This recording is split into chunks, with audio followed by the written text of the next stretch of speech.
Ma fille de 13 ans meurt violée par son oncle à notre insu.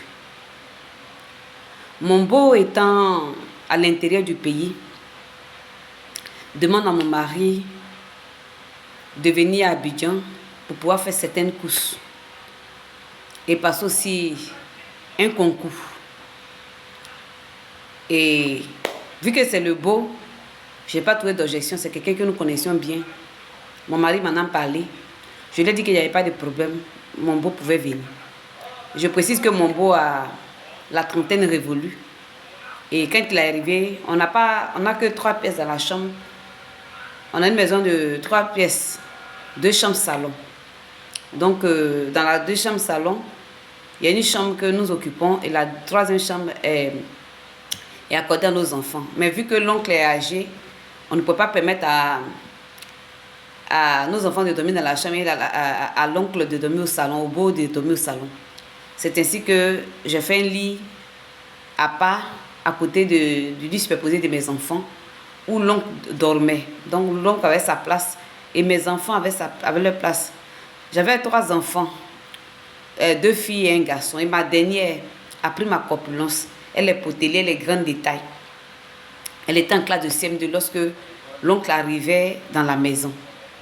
Et pendant qu'il faisait ses courses en attendant de passer son examen, son concours, je les laissais souvent la main, vu que mon mari travaillait et souvent il n'y rentrait pas tôt. Mais souvent aussi il était de garde à son lieu de travail et donc n'entrait pas à la maison. Quant à moi, je faisais mon commerce sur le marché. Et souvent je faisais la nourriture la nuit que je laissais aux enfants à leur retour de l'école où ils devaient chauffer pour manger. Donc chaque chose était répartie dans la maison. Et l'oncle a fait près de 3 mois à la maison. Il n'y avait pas d'histoire, il n'y avait pas de problème avec les enfants. Seulement qu'après 3 ou 4 mois, j'ai constaté que ma fille maigrissait. Elle ne mangeait pas. Quand je lui demandais qu'est-ce qu'elle avait, elle ne disait rien. Même les voisins ont constaté que ma fille n'était plus la petite joyeuse qu'on connaissait au quartier. Une de mes voisines ne l'envoyait pas passer régulièrement à demander mais pourquoi ta fille, je ne la vois plus. Je lui ai tout simplement dit que ma fille est un peu malade. Bon, je peux dire que comme elle entrait dans la phase de l'adolescence, c'est tellement peut-être que c'est les problèmes hormonaux qui créaient cela, ce stress-là. Et donc ma fille ne parlait pas. Chaque fois que je lui demandais Andrea, qu'est-ce que tu as? Elle me disait maman, je n'ai rien. Donc moi, je n'ai pas porté ma réflexion loin.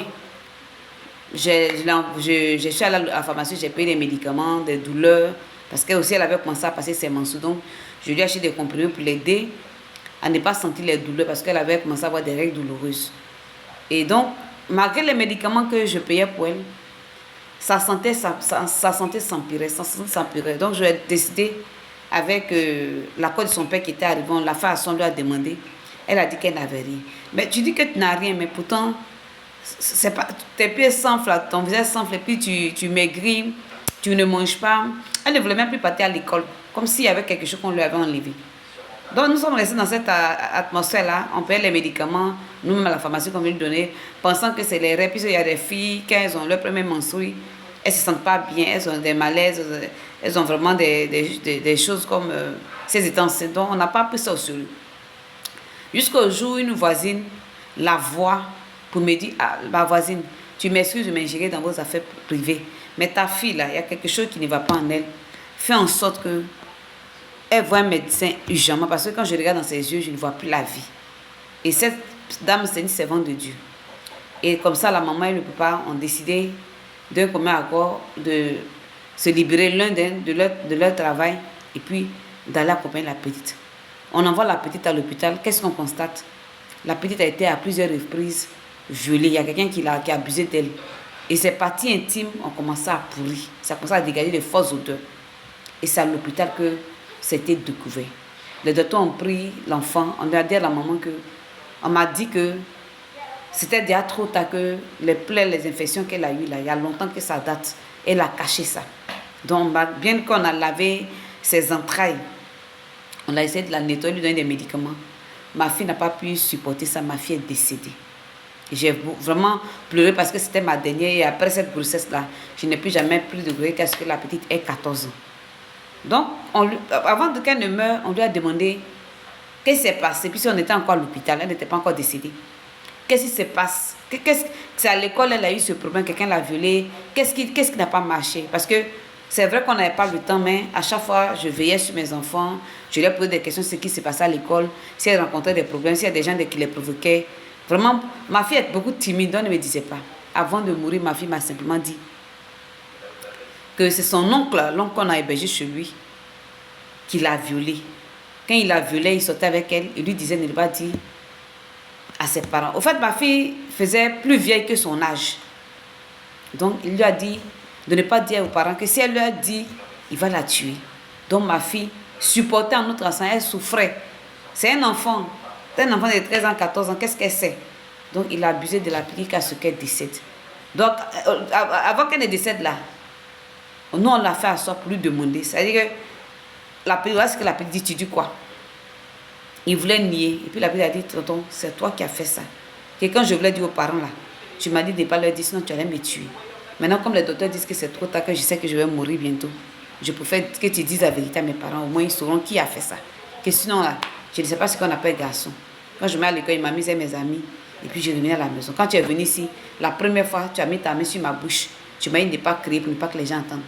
Et que si je criais là, tu allais me tuer. Donc, j'ai eu peur. Et tu as dit aussi que si je disais à mes parents là, ça allait te faire du mal.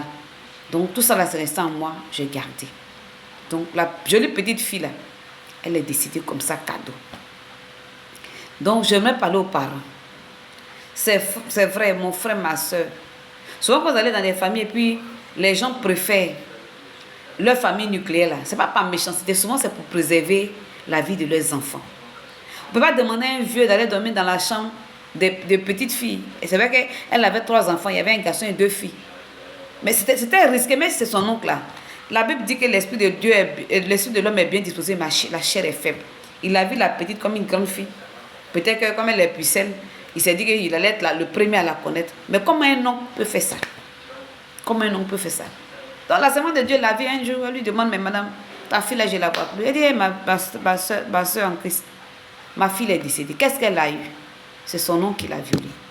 Qu'est-ce que vous avez fait contre cet oncle là? Elle dit rien, que les parents ont décidé que, comme c'est une affaire d'oncle à nièce, que ça reste en famille. Donc l'oncle en question, on l'a enlevé de la maison, il est parti. On n'a pas voulu porter de plainte contre lui. On a laissé pour nous à Dieu. Chers parents, ne permettez pas un homme ou bien une personne, si vous avez des filles et un garçon, de dormir avec eux. Même les servantes que vous envoyez dans vos maisons, souvent ce sont des loups déguisés, ce n'est pas des filles. Tellement que le travail est dur là, il y a des travestis qui s'habillent en femmes pour aller chez le travail. Tu es tombé sur elle là. Elles vont enceinter tous tes enfants, toutes tes filles. La dame a montré à la télévision un travesti qui s'habillait en femme pour aller chez le travail. Il a enceinté les filles de la dame. Il sortait avec elle. Il ne sait pas ce qui s'est passé. S'il y a eu un vol et on l'envoie au commissariat. C'est au commissariat là-bas, on lui a demandé déshabille-toi. Il s'est déshabillé. On constate que ce n'est pas une femme, c'est un garçon. Donc faites attention aux gens à qui vous confiez vos enfants. Un parent là ne veut pas dire qu'on a l'abri du danger. Souvent, ceux qui veulent te faire du mal là, sont des gens qui sont très proches de toi, des gens que tu connais, des gens à qui tu ne t'attends pas là, qui te font du mal, comme la musaraigne. Elle te mord, elle te blesse, elle te déchire, et puis elle souffle dessus pour ne pas que tu sens la douleur. Cette petite est morte gratuitement. Si c'était vous là, qu'est-ce que vous auriez fait? Vous l'auriez envoyé en prison ou vous aurez laissé cette affaire-là à Dieu. Que Dieu vous bénisse. Prenez soin de vos enfants. Ne permettez pas aux étrangers de dormir parmi vos enfants. Si votre maison n'est pas grande là, dites à ceux qui vont arriver chez vous de trouver un hôtel. Mais vous avez les moyens, vous leur trouvez un hôtel. Voilà, ce n'est pas obligé d'héberger des gens chez nous si ce n'est pas possible. Que Dieu vous bénisse et qu'il préserve vos enfants dans les creux de ses mains au nom de Jésus-Christ. Amen.